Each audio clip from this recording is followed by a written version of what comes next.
guys, yung ano nga tayo guys, dahil gabi na, yung luto mga tayo na ano, ng madali ang ulam, itlog na.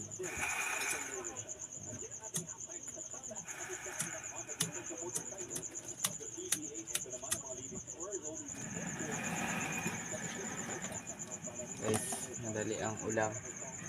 Lagyan natin siya guys ng mantika. Yan.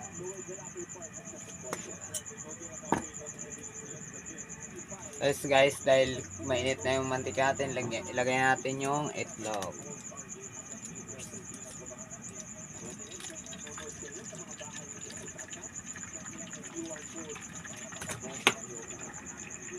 Okay, lagyan natin ng asin. Luturan natin guys, kunti lang para hindi maalat. Then, baliktarin. Guys, baliktarin natin. Pag nabaliktad na, then hanguin. Ready to serve na guys. Yan.